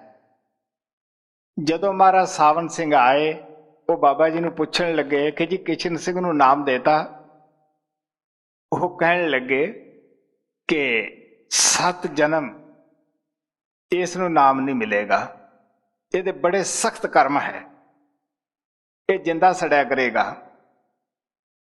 ਮਹਾਰਾਜ ਜੀ ਕਹਿੰਦੇ ਹੁੰਦੇ ਸੀ ਕਿ ਅਸੀਂ ਉਸ ਦਾ ਜੀਵਨ, ਉਹ ਤਾਂ ਖੁਦ ਹੀ ਦੇਖਿਆ ਸੀ ਉੱਥੇ ਆਰਮੀ ਸੜਦਾ, ਤੇ ਜੇ ਉਹ ਦਇਆ ਨਾ ਕਰੇ। ਮਹਾਰਾਜ ਜੀ ਸਾਵਣ ਸਿੰਘ ਕਹਿਣ ਲੱਗੇ ਕਿ ਜੀ ਇਹ ਤਾਂ ਬੜਾ ਪ੍ਰੇਮੀ ਹੈ, ਬਹੁਤ ਹੀ ਕਦੇ ਕੋਈ ਮਾੜਾ ਕਰਮ ਹੀ ਨਹੀਂ ਕੀਤਾ, ਰੋਜ਼ ਬਾਣੀ ਪੜ੍ਹਦਾ ਹੈ। ਮਹਾਰਾਜ ਕਹਿੰਦੇ ਪੜ੍ਹਨਾ ਹੋਰ ਚੀਜ਼ ਹੈ, ਅਮਲ ਕਰਨਾ ਕੋਈ ਹੋਰ ਚੀਜ਼ ਹੈ, ਸਮਝਣਾ ਹੋਰ ਚੀਜ਼ ਹੈ। ਜਿਸ ਤੂੰ ਦੇ ਤਿਸ ਮਿਲੇ ਸਚ, ਤਾਂ ਤਿੰਨੀ ਸੱਚ ਕਮਾਇਆ। ਜਿਹਨੂੰ ਪਰਮਾਤਮਾ ਦੇਣਾ ਚਾਹੁੰਦਾ ਹੈ, ਉਸੇ ਦੀ ਆਤਮਾ ਦੇ ਅੰਦਰ ਪਿਆਸ ਉੱਠਦੀ ਹੈ ਨਾਮ ਦੀ। ਉਹੀ ਅੱਗੇ ਜਾ ਕੇ ਨਾਮ ਦੀ ਕਮਾਈ ਕਰਦਾ, ਆਪਦੇ ਜੀਵਨ ਨੂੰ ਸਫਲ ਬਣਾਉਂਦਾ ਹੈ ਜੀ। ਜਿਸ ਤੂੰ ਦੇ ਤਿਸ ਮਿਲੇ ਸਚ, ਤਾਂ ਤਿੰਨੀ ਸੱਚ ਕਮਾਇਆ। ਸਤ ਗੁਰ ਮਿਲੀਏ ਸੱਚ ਪਾਇਆ, ਜਿਨ ਕੈ ਹਿਰਦੈ ਸੱਚ ਵਸਾਇਆ। ਹੁਣ ਆਪ ਪਿਆਰ ਨਾਲ ਕਹਿੰਦੇ ਗੁਰੂ ਨਾਨਕ ਦੇਵ ਜੀ ਮਹਾਰਾਜ, ਕਿਉਂਕਿ ਸੰਤਾਂ ਦੀ ਬਾਣੀ ਇਸ ਕਿਸਮ ਦੀ ਹੈ, ਆਪਾਂ ਪਹਿਲੀ ਤੁਕ ਦਾ ਸਹੀ ਅਰਥ ਨਾ ਕਰੀਏ ਅੱਗੇ ਤੁਰਿਆ ਹੀ ਨਹੀਂ ਜਾ ਸਕਦਾਗਾ। ਆਪ ਨੇ ਕਿਹਾ ਸੀਗਾ ਜਿਹਨੂੰ ਉਹ ਦੇਣਾ ਚਾਹਵੇ। ਫਿਰ ਹੁਣ ਆਪ ਕਹਿੰਦੇ ਕਿਸ ਤਰ੍ਹਾਂ ਉਹ ਦਿੰਦਾ ਹੈ। ਜਿਨ੍ਹਾਂ ਨੂੰ ਸਤਿਗੁਰੂ ਮਿਲ ਜਾਂਦਾ ਹੈ, ਉਹ ਪਰਮਾਤਮਾ ਖੁਦ ਹੀ ਮਿਲਾਉਂਦਾ ਹੈ। ਸਤਿਗੁਰੂ ਉਸ ਨਾਮ ਦੇ ਨਾਲ ਜੋੜਦਾ ਹੈ। ਉਹੀ ਜੀਵ ਅੱਗੇ ਨਾਮ ਦੀ ਕਮਾਈ ਕਰਕੇ ਮੁਕਤੀ ਹਾਸਲ ਕਰਦਾ ਹੈ। ਅਗਰ ਉਹ ਪ੍ਰਮਾਤਮਾ ਦੇਵੇ ਨਾ, ਮਿਹਰ ਨਾ ਕਰੇ, ਤਾਂ ਭਾਵੇਂ ਮਹਾਤਮਾ ਰੋਜ਼ ਸਾਨੂੰ ਸਤਸੰਗ ਸੁਣਾਈ ਜਾਣ, ਅਸੀਂ ਆਉਂਦੇ ਵੀ ਕਿਉਂ ਨਾ ਰਹੀਏ, ਉਸ ਨਾਮ ਦੀ ਸਾਡੇ ਅੰਦਰ ਪਿਆਸ ਹੀ ਪੈਦਾ ਨਹੀਂ ਹੁੰਦੀ ਗੀ, ਤੜਫ ਹੀ ਪੈਦਾ ਨਹੀਂ ਹੁੰਦੀ ਗੀ। ਸਤਿਗੁਰ ਮਿਲੀਏ ਸਾਚ ਪਾਇਆ, ਜਿਨ ਕੈ ਹਿਰਦੈ ਸਾਚ ਵਸਾਇਆ। ਮੂਰਖ ਸਾਚ ਨਾ ਜਾਣਨੀ, ਮਨ ਮੁਖੀ ਜਨਮ ਗਵਾਇਆ। ਦੋ ਪ੍ਰਕਾਰ ਦੇ ਇਨਸਾਨ ਹੈ, ਇੱਕ ਗੁਰਮੁਖ ਹੈ, ਇੱਕ ਮਨਮੁਖ ਹੈ। ਗੁਰਮੁਖ ਉਹ ਹੈ ਕਿ ਜੋ ਗੁਰੂ ਕਹਿੰਦਾ ਹੈ ਉਹਦਾ ਮੂੰਹ ਬਣ ਜਾਂਦੇ ਹੈ। ਮਨਮੁਖ ਉਹ ਹੈ ਕਿ ਜੋ ਆਪਦੇ ਮਨ ਅੰਦਰ ਹੈ ਉਹ ਉਹਨਾਂ ਨੇ ਕਰਨੀ ਹੈ, ਨਾ ਕਿਤੇ ਵੇਦ ਸ਼ਾਸਤਰ ਦੀ ਗੱਲ ਨੂੰ ਮੰਨਣਾ ਹੈ, ਨਾ ਕਿਸੇ ਸੰਤ ਮਹਾਤਮਾ ਦੀ ਗੱਲ ਨੂੰ ਉਹਨਾਂ ਨੇ ਮੰਨਣਾ ਹੈ। ਉਹ ਸਿਰਫ ਆਪਣੀ ਹੀ ਹਉਮਾ ਵਿੱਚ ਤੁਰੇ ਫਿਰਦੇ ਹੈ। ਮਨਮੁਖੀ ਜਨਮ ਗਵਾਇਆ। ਪਰਮਾਤਮਾ ਨੇ ਉਹਨਾਂ ਨੂੰ ਜੋ ਬੜੇ ਪੁੰਨਾ ਕਰਕੇ ਇਹ ਇਨਸਾਨ ਦੇ ਜਾਮੇ ਦਾ ਉਹਨਾਂ ਨੂੰ ਵਰਦਾਨ ਦਿੱਤਾ ਸੀ, ਇਨਸਾਨ ਦਾ ਜਾਮਾ ਦਿੱਤਾ ਸੀਗਾ, ਉਸ ਨੂੰ ਉਹ ਗਵਾ ਕੇ ਚਲਿਆ ਜਾਂਦਾ ਹੈ। ਹਾਂ, ਮੂਰਖ ਸਾਚ ਨਾ ਜਾਣਨੀ, ਮਨ ਮੁਖੀ ਜਨਮ ਗਵਾਇਆ। ਵਿੱਚ ਦੁਨੀਆ ਕਾਹੇ ਆਇਆ, ਵਿੱਚ ਦੁਨੀਆ ਕਾਹੇ ਆਇਆ। ਇਹ ਉਹਨਾਂ ਮਹਾਤਮਾ ਦੀ ਬਾਣੀ ਹੈ ਜਿਨ੍ਹਾਂ ਦੀਆਂ ਅੱਖਾਂ ਖੁੱਲੀਆਂ ਸਨ, ਜੋ ਪਰਮਾਤਮਾ ਦਾ ਨਾਮ ਜਪ ਕੇ ਪਰਮਾਤਮਾ ਰੂਪ ਹੋ ਗਏ ਸਨ। ਆਪ ਕਹਿਣ ਲੱਗੇ ਕਿ 84 ਲੱਖ ਜੀਆ ਜੂਨ ਭੁਗਤਣ ਤੋਂ ਬਾਅਦ ਪਰਮਾਤਮਾ ਨੇ ਬੜੀ ਕਿਰਪਾ ਕੀਤੀ ਸੀ, ਇਨਸਾਨ ਦਾ ਜਾਮਾ ਦਿੱਤਾ ਸੀਗਾ। ਉਹ ਵਿਚਾਰਾ ਜਿਹੇ ਜੇ ਪਸ਼ੂ ਪੰਛੀ ਸੰਸਾਰ ਵਿੱਚ ਆਏ, ਇਹ ਜਿਹਾ ਉਹ ਦੁਨੀਆ ਦੇ ਵਿੱਚ ਆਇਆ। ਭੇਜਿਆ ਤਾਂ ਪਰਮਾਤਮਾ ਨੇ ਸੀਗਾ ਤੇ ਤੂੰ ਨਾਮ ਦੀ ਕਮਾਈ ਕਰਕੇ ਮੈਨੂੰ ਮਿਲਣਾ ਹੈ, ਲੇਕਿਨ ਉਹ ਫੇਰੀ ਪਾ ਕੇ ਬੰਜਾਰਿਆਂ ਦੀ ਤਰ੍ਹਾਂ ਇੱਥੋਂ ਲੰਘ ਗਿਆ। ਲਾਹਾ ਲੈਣ ਆਇਆ ਸੀਗਾ, ਉਹ ਮੂਲ ਵੀ ਗਵਾ ਗਿਆ। ਕਬੀਰ ਸਾਹਿਬ ਕਹਿੰਦੇ, ਮਾਨਸ ਜਨਮ ਦੁਰਲੱਭ ਹੈ, ਹੋਤ ਨਾ ਵਾਰੰਵਾਰ, ਜਿਉਂ ਬਨ ਫਲ ਪੱਕੇ ਭੋਏ ਗਿਰੇ, ਬੋਹਰ ਨ ਲੱਗੇ ਡਾਰ। ਕਹਿੰਦੇ ਜੇ ਇਸ ਤਰ੍ਹਾਂ ਫਲ ਪੱਕ ਕੇ ਦਰਖਤ ਦੇ ਨਾਲੋਂ ਜ਼ਮੀਨ ਤੇ ਆ ਜਾਂਦਾ ਹੈ, ਉਹ ਡਾਲੀ ਨਾ ਦੁਬਾਰੇ ਨਹੀਂ ਲੱਗ ਸਕਦਾਗਾ, ਤੁਸੀਂ ਜਿੰਨੀ ਮਰਜ਼ੀ ਕੋਸ਼ਿਸ਼ ਕਰ ਲਓ। ਇਸੇ ਤਰ੍ਹਾਂ ਇਨਸਾਨ ਦਾ ਜਾਮਾ ਅਗਰ ਇੱਕ ਵਾਰੀ ਹੱਥ 'ਚੋਂ ਨਿਕਲ ਜਾਂਦਾ ਹੈ, ਤੁਸੀਂ ਮਤਾ ਦਿਲ ਦੇ ਵਿੱਚ ਇਹ ਖਿਆਲ ਕਰੋ ਕਿ ਸਾਨੂੰ ਸ਼ਾਇਦ ਇਹ ਵਾਰੀ ਮਿਲ ਜਾਏਗਾ। ਕਹਿਣ ਲੱਗੇ ਨਹੀਂ, ਬਹੁਤ ਸਜਾਏ ਪਿਆ ਦੇਸ ਲੰਮਾ। ਗੁਰੂ ਨਾਨਕ ਦੇਵ ਜੀ ਮਹਾਰਾਜ ਕਹਿੰਦੇ ਉਸ ਜੂਨਾਂ ਦੇ ਵਿੱਚ ਸਜ਼ਾ ਵੀ ਨਹੀਂ ਮੁੱਕਦੀਆਂ ਗਈਆਂ। ਬੜੀਆਂ ਜੂਨਾਂ ਹੈ, ਸੱਪਾਂ ਦੀਆਂ ਜੂਨਾਂ ਹੈ, ਪੰਛੀਆਂ ਦੀਆਂ ਜੂਨਾਂ ਹੈ, ਭੂਤ ਪ੍ਰੇਤਾਂ ਦੀਆਂ ਬੜੀਆਂ ਲੰਮੀਆਂ ਜੂਨਾਂ ਹਨ। ਇਸ ਵਾਸਤੇ ਆਪ ਕਹਿਣ ਲੱਗੇ ਉਹਨਾਂ ਦੇ ਵਿੱਚ ਕਸ਼ਟ ਵੀ ਅਨੇਕਾਂ ਪ੍ਰਕਾਰ ਦੇ ਹੈ, ਦੇਖਦੇ ਹਾਂ। ਸੋ ਇਸ ਵਾਸਤੇ ਆਪ ਪਿਆਰ ਨਾਲ ਕਹਿੰਦੇ ਹੈ ਕਿ ਬਈ ਉਹਨੂੰ ਮਿਲਿਆ ਤਾਂ ਲਾਹਾ ਸੀਗਾ ਇਨਸਾਨ ਦੇ ਜਾਮੇ ਦਾ, ਔਰ ਉਹ ਮੂਲ ਗਵਾ ਕੇ ਵੀ ਚਲਿਆ ਗਿਆ। ਸੋ ਪ੍ਰਮਾਤਮਾ ਜਿਨ੍ਹਾਂ ਤੇ ਮਿਹਰ ਕਰਦਾ ਹੈ ਉਹਨਾਂ ਦੀ ਆਤਮਾ ਦੇ ਅੰਦਰ ਉਹ ਪਿਆਸ ਪੈਦਾ ਕਰ ਦਿੰਦਾ ਹੈ।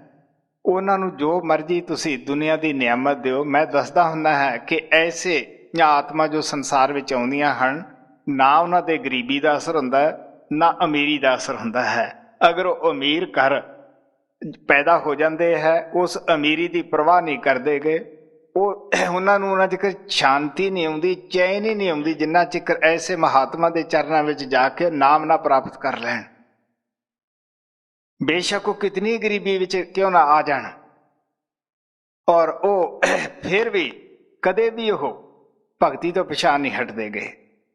ਮੈਂ ਮਹਾਰਾਜ ਸਾਵਨ ਸਿੰਘ ਦੇ ਇੱਕ ਵਕਤ ਦਾ ਵਾਕਿਆ ਦੱਸਦਾ ਹੁੰਦਾ ਹੈ ਕਿ ਉੱਥੇ ਇੱਕ ਹਰੀਜਨਾਂ ਦੇ ਘਰੇ ਪੈਦਾ ਹੋਇਆ ਭਾਈ ਲਹਿਣਾ ਹੁੰਦਾ ਸੀਗਾ। ਉਹ ਅੱਖਾਂ ਤੋਂ ਸੂਰਮਾ ਸਿੰਘ ਹੀ ਸੀਗਾ, ਦਿਸਦਾ ਨਹੀਂ ਸੀਗਾ। ਮੈਂ ਉਸ ਦੀਆਂ ਕਈ ਕਹਾਣੀਆਂ ਸੁਣੀਆਂ ਸੀਗੀਆਂ ਵੀ ਇਸ ਨੂੰ ਅੰਦਰ ਮਹਾਰਾਜ ਸਾਵਣ ਸਿੰਘ ਜੀ ਦਰਸ਼ਨ ਦਿੰਦੇ ਹਨ। ਤੋ ਇੱਕ ਦਿਨ ਉੱਥੇ ਅਸੀਂ ਮਿੱਟੀ ਦੀ ਸੇਵਾ ਕਰਦੇ ਸੀਗੇ, ਦਿਲ ਦੇ ਵਿੱਚ ਖਿਆਲ ਆਇਆ ਕਿ ਵੀ ਅੱਜ ਤਜਰਬਾ ਕਰਾਂਗੇ ਵੀ ਕੀ ਇਹ ਸੱਚ ਹੈ ਵੀ ਇਹਨੂੰ ਅੰਦਰ ਦਰਸ਼ਨ ਹੁੰਦੇ ਹੈ। ਤੋ ਆਮ ਅੱਗੇ ਕਈ ਉਹਦੀ ਸੋਟੀ ਫੜ ਲੈਂਦੇ, ਉਹਦੇ ਸਿਰ ਤੇ ਵੀ ਤਸਲਾ ਹੁੰਦਾ ਸੀਗਾ ਮਿੱਟੀ ਦਾ ਭਰਿਆ। ਤੋ ਉਸ ਦਿਨ ਮੈਂ ਪਹਿਲਾਂ ਹੀ ਜਾ ਵੜਿਆ, ਉੱਥੇ ਜਾ ਕੇ ਉਹਦੀ ਸੋਟੀ ਫੜ ਲਈ, ਉਸ ਨੂੰ ਵੀ ਬੱਠਲ ਮਿੱਟੀ ਦਾ ਚੁਕਾਉਣਾ, ਆਪ ਵੀ ਚੱਕਣਾ। ਤੋ ਮਹਾਰਾਜ ਜੀ ਦਰਸ਼ਨ ਦੇਣ ਵਾਸਤੇ ਆਏ ਸੰਗਤ ਨੂੰ। ਹਾਲਾਂਕਿ ਮੈਨੂੰ ਅੱਖਾਂ ਵਾਲੇ ਨੂੰ ਤਾਂ ਪਤਾ ਨਾ ਲੱਗਿਆ, ਤੇ ਉਹ ਪਹਿਲਾਂ ਹੀ ਮੈਨੂੰ ਕਹਿਣ ਲੱਗਿਆ ਕਿ ਮਹਾਰਾਜ ਜੀ ਆ ਗਏ ਹੈ, ਦਰਸ਼ਨ ਕਰ ਲੈ। ਕਹਿਣ ਲੱਗਿਆ ਕਿ ਅੱਜ ਦੇਖ ਪੱਗ ਕੈਸੀ ਹੈ, ਕਿਸ ਤਰ੍ਹਾਂ ਦੇ ਸੋਹਣੇ ਹੈ। ਮੈਂ ਉਹਦੀਆਂ 2-3 ਬਾਤਾਂ ਸੁਣ ਕੇ ਬੜਾ ਹੈਰਾਨ ਰਹਿ ਗਿਆ। ਮੈਂ ਕਿਹਾ ਵੀ ਤੈਨੂੰ ਕਿਵੇਂ ਪਤਾ ਲੱਗਿਆ, ਤੈਨੂੰ ਪੱਗ ਦੀਦੀ ਹੈ? ਉਹ ਕਹਿੰਦਾ ਜਿੰਨੀ ਕੋ ਦਿਖਾ ਰਹੇ ਹੈ। ਤਾਂ ਮਹਾਰਾਜ ਸਾਵਣ ਸਿੰਘ ਦਾ ਇਹ ਕਾਇਦਾ ਹੁੰਦਾ ਸੀ ਕਿ ਜਿਹੜਾ ਪਹਿਲਾਂ ਆਉਂਦਾ ਹੈ ਉਹ ਅੱਗੇ ਬੈਠੇ, ਜਿਹੜੇ ਪਿੱਛੇ ਆਉਂਦੇ ਉਹ ਪਿੱਛੇ ਬੈਠਣ। ਲੇਕਿਨ ਆਮ ਤੌਰ ਤੇ ਸਾਡੇ ਪ੍ਰੇਮੀ ਕੀ ਕਰਦੇ ਹੁੰਦੇ ਹੈ ਕਿ ਜਿਹੜੇ ਪਿੱਛੋਂ ਆਏ ਉਹ ਅੱਗੇ ਬੈਠਣ ਦੀ ਕੋਸ਼ਿਸ਼ ਕਰਦੇ ਆ, ਸਾਰਿਆਂ ਨੂੰ ਪਿੱਛੋਂ ਦੀ ਲਤੜਦੇ ਆਉਂਦੇ ਹੈ। ਤੋ ਭਾਈ ਲਹਿਣਾ ਸੀ ਜਿਹੜਾ, ਉਸ ਦੇ ਨੇੜੇ ਨਹੀਂ ਕੋਈ ਬੈਠਦਾ ਸੀਗਾ। ਹੁਣ ਉਹੋ ਜਿਹੇ ਪ੍ਰੇਮੀ ਨੂੰ ਕੌਣ ਅੱਗੇ ਬੈਠਣ ਦਿੰਦਾ ਜਿਹਦੇ ਕੱਪੜੇ ਮੈਲੇ ਹੈ। ਹੁਣ ਅੱਗੇ ਤਾਂ ਚਿੱਟੇ ਕੱਪੜਿਆਂ ਵਾਲੇ ਆ ਕੇ ਬੈਠਣ, ਕਿਉਂਕਿ ਉਹ ਅਗਲਾ ਕਹਿੰਦਾ ਕੋਈ ਅਫਸਰ ਹੋਣਾ ਹੈ। ਤੋ ਇੱਕ ਦਿਨ ਮਹਾਰਾਜ ਨੇ ਕਿਹਾ ਕਿ ਬਈ ਜ਼ਿਮੀਂਦਾਰ ਦਾ ਧਿਆਨ ਪਿਛਲੀ ਸਾਈਡ 'ਚ ਜ਼ਿਆਦਾ ਹੁੰਦਾ ਹੈ ਕਿ ਵੀ ਮੇਰਾ ਕਿਆਰਾ ਜਿਹੜਾ ਹੈ ਉਹ ਸਿਰੇ ਤੋਂ ਨਾ ਰਹਿ ਜਾਵੇ। ਤੋ ਮਹਾਰਾਜ ਕਿਰਪਾਲ ਦੱਸਦੇ ਹੁੰਦੇ ਸੀ ਵੀ ਉਹ ਸਦਾ ਪਿੱਛੇ ਬਹਿ ਕੇ ਹੀ ਸਤਸੰਗ ਸੁਣਦੇ ਰਹੇ ਹੈ।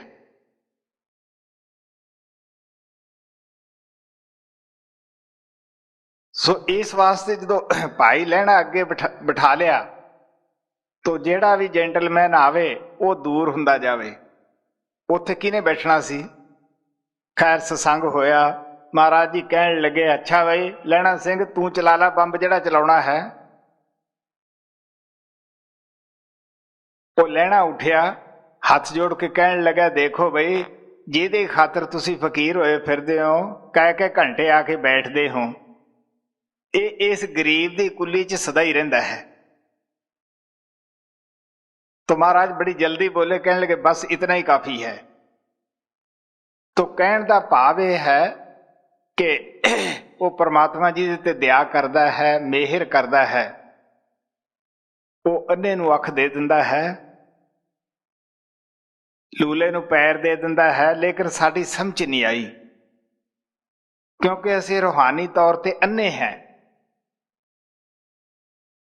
गुरु नानक ने कहा, अंधे से ना आखिए जिन मुख लोइन नाहे, अन्ने से नानका जे खसवे कुत्थे जाए। संत सानू वो अखां दिंदे आ जिहदे नाल असीं अंदर उस परमात्मा नूं देख लेने हैं।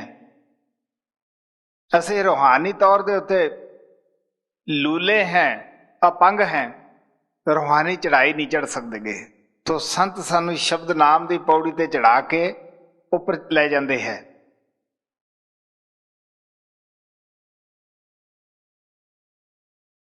सो इस वास्ते सानू भी चाहिए है, जो कुछ गुरु नानक ने बड़े प्यार नाल समझाया है कि नेक जीवन बताउणा अच्छा है, लेकिन इस तो भी अच्छा जीवन है शब्द नाम की कमाई करनी। सो सानू भी चाहिए है कि शब्द नाम की कमाई करके अपने जीवन को असीं पवित्र बनाइए। जो मौका मिलिया है इस तो पूरा फायदा उठाइए।